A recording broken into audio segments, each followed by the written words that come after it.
मिहिका बेटा, जल्दी उठो, तुम्हें तैयारी करनी है ना आज। अरे आज तुम्हें अपने नए कॉलेज जाना है, जल्दी तैयारी करो।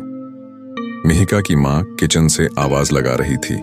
मिहिका बहुत होशियार थी। उसने अपने दम पर एग्जाम पास किया और वो भी बिना एक्स्ट्रा खर्चा किए, यानी कोई भी ट्यूशन लगाए बिना। यही बात घर में सबको पसंद थी मिहिका की। सबकी चहेती बेटी है वो। मिहिका ने अपनी सारी चीजें बैग में भर ली थी। उसके चाचू ऑटो लाने के लिए गए थे। बाहर से चाचू ने आवाज लगाई, अरे छोटी तैयारी हुई कि नहीं, ऑटो आ गया है।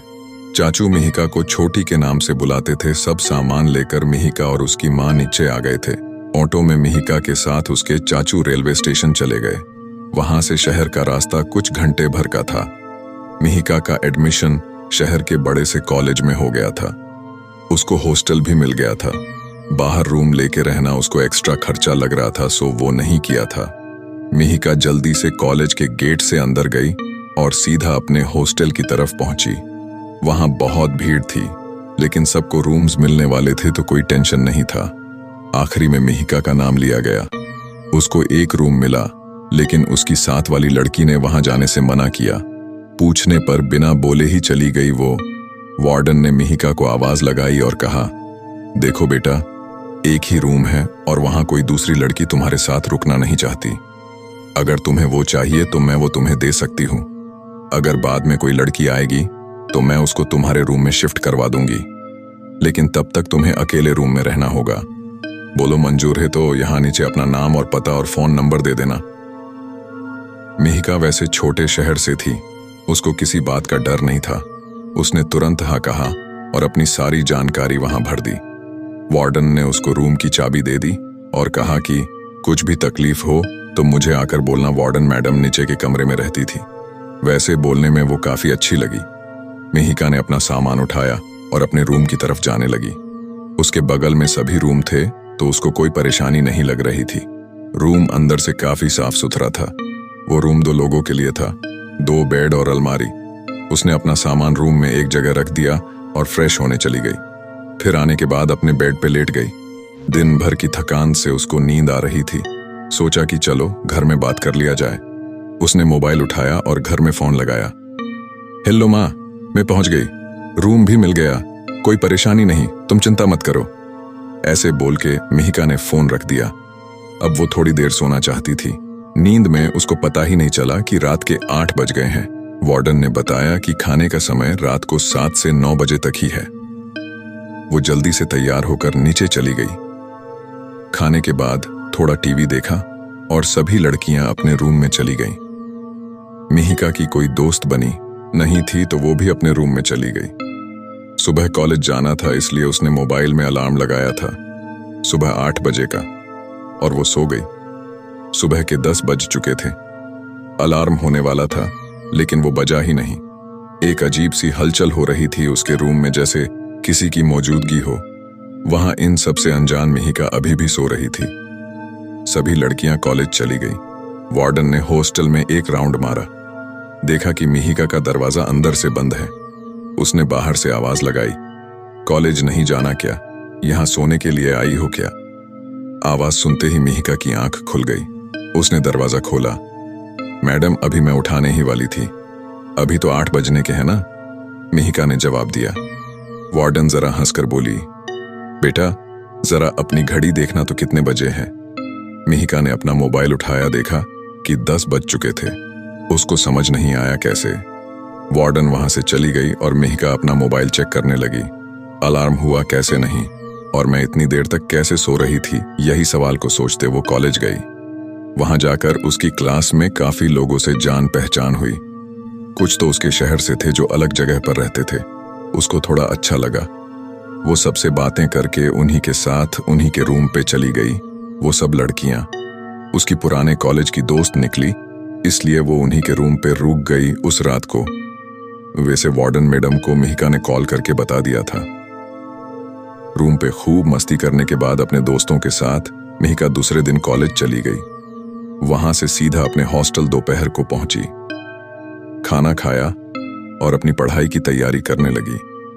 एकदम से उसको याद आया कि वो घर से पेन लाना भूल गई थी और अब उसके पास कोई पेन नहीं है। वो अपने रूम का दरवाजा थोड़ा सटा के नीचे कार्नर के दुकान में चली गई। वहां जाकर उसने अपने लिए पेन और कुछ खाने का सामान लिया, जैसे कि चिप्स के पैकेट्स और चॉकलेट्स। वहां से वो सीधा रूम में चली गई, लेकिन रूम का दरवाजा खुला हुआ था। उसने ज्यादा ध्यान नहीं दिया और पढ़ाई करने लगी। शाम का खाना खाने के बाद भी वो काफी देर तक पढ़ रही थी। फिर नींद आई तो वो सोने की तैयारी करने लगी। कुछ आधी रात में उसने करवट बदली होगी और जैसे ही उसकी आंख खुली वैसे उसके मुंह से छींक निकली। वो बहुत डर गई थी। उसने सामने वाले बेड पे किसी लड़की को सोते हुए देखा था और वो उसकी तरफ ही देख रही थी। मिहिका जोर से चिल्लाने लगी। वार्डन ने जैसे आवाज सुनी वो दौड़ के ऊपर आई। साथ में बगल वाले रूम की लड़कियां भी खड़ी थीं। उन्होंने बाहर से आवाज लगाई, दरवाजा खोलो। क्या हुआ? मिहिका ने दरवाजा खोला और बाहर दौड़ के आ गए।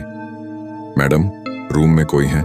मैंने अभी वहां किसी को देखा, कोई लड़की थी, मुझे बहुत डर लग रहा है।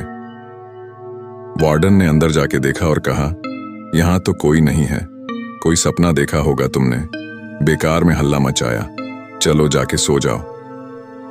मिहिका सच में बहुत डर गई थी, लेकिन सब लड़कियां उस पर हंस रही थीं, इसलिए हिम्मत दिखाते हुए वो भी रूम के अंदर चली गई और सोने की कोशिश कर रही थी। उसकी आंख कब लगी पता नहीं चला। दूसरे दिन कॉलेज खत्म होने के बाद वो रूम पे आई तो दरवाजा आज भी खुला था। अंदर एक लड़की थी, उसी बेड पे जिस पे कल देखा था। वो अपना सामान लगा रही थी। अब मिहिका को थोड़ा अच्छा लगने लगा। उसको पार्टनर मिल गई थी। उसको हिम्मत आ गई। चलो, वार्डन ने किसी को तो भेज दिया, इस बात से खुश थी वो। फ्रेश होने के बाद मिहिका उस लड़की से बोलने के लिए गई तो वो सो के थी। उसने उसको सोने देना ही ठीक समझा और वो पढ़ाई में लग गई। शाम को खाने के लिए उसने उस लड़की को उठाना चाहा, लेकिन वो लड़की बिना बोले ही बाहर चली गई। मिहिका को अजीब लगा, लेकिन उसने ज्यादा टेंशन नहीं लिया। नीचे खाने के टेबल पे भी वो गुमसुम सी बैठी थी। खाना खा के सब रूम्स में लौट आए। मिहिका भी आ गई। अब उसने सोचा कि उस लड़की से बात तो करनी ही है, लेकिन मिहिका के जाने से पहले वो जाके रूम में सो गई। मिहिका थोड़ी नाराज होकर सो गई। आधी रात का पहर होगा। अचानक टेबल के जोर से गिरने की आवाज आई। सुनते ही मिहिका की नींद खुल गई और वो जोर जोर से चीखने लगी, आ बचाओ, वार्डन मैडम। बगल वाली लड़की टेबल पर खड़ी होकर पंखे से फांसी लगाकर झूल रही थी। मिहिका जैसे कांप रही थी। उसका चिल्लाना चालू था। वो दरवाजा खोल के बाहर भागी। वार्डन ने रास्ते में उसको पकड़ा। क्या हुआ मिहिका? आज भी क्या शोर है ये?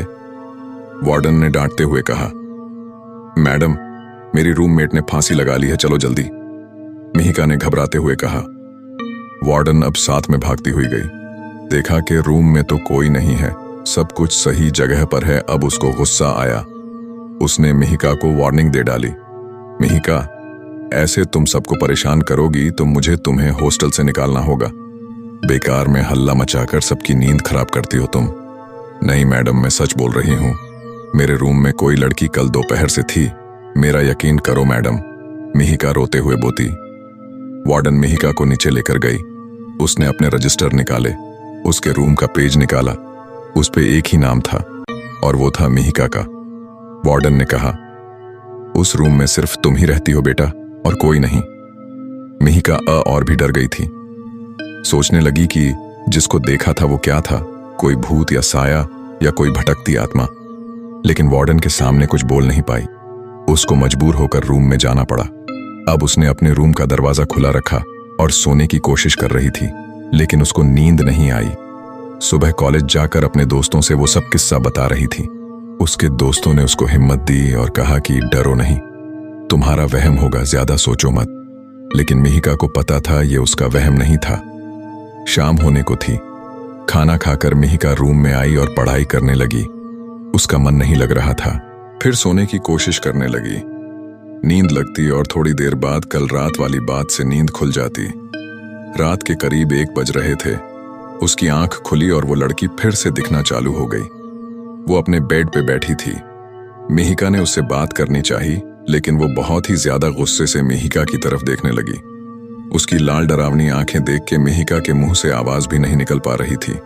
वो लड़की धीरे धीरे मिहिका की तरफ आ रही थी और उसने मिहिका से कहा, खबरदार, अगर मेरे बारे में बाहर किसी को बताया तो अंजाम ठीक नहीं होगा। उसका भयंकर रूप देख के मिहिका रोने लगी, गिड़गिड़ाने लगी। मुझे छोड़ दो, मैं तुम्हारे बारे में किसी से कुछ नहीं कहूंगी। लेकिन थोड़ी देर में मिहिका को दिल का दौरा पड़ गया और उसकी मौत हो गई। सुबह जब वार्डन ने दोपहर के बाद भी मिहिका को कमरे से बाहर नहीं देखा तो वो उसके कमरे के पास पहुंच गई। दरवाजा सिर्फ सटा के था। उसने जैसे ही दरवाजा खोला, रूम के अंदर का नजारा देख वार्डन की चीखें निकली और वो वहीं बेहोश हो गई। मिहिका की बॉडी पंखे से लटक रही थी। बाजू की लड़कियां भी चिल्लाने लगीं। पुलिस ने आकर रिपोर्ट दर्ज की और वार्डन को अस्पताल पहुंचाया। पूछताछ हुई लेकिन कुछ हाथ नहीं आया। इतनी होशियार लड़की आत्महत्या कैसे कर सकती है? यही सवाल सब कर रहे थे। वार्डन ने यह जिम्मेदारी अपने ऊपर लेते हुए वह नौकरी छोड़ दी। उसको मिहिका की मौत का बड़ा अफसोस हुआ। मिहिका के घर वाले भी सदमे में थे। कई दिनों तक उस रूम में कोई रहने नहीं आया। वार्डन भी अब नहीं आ गई, लेकिन उस रूम के बारे में सबको सवाल थे। जवाब किसी के पास नहीं था।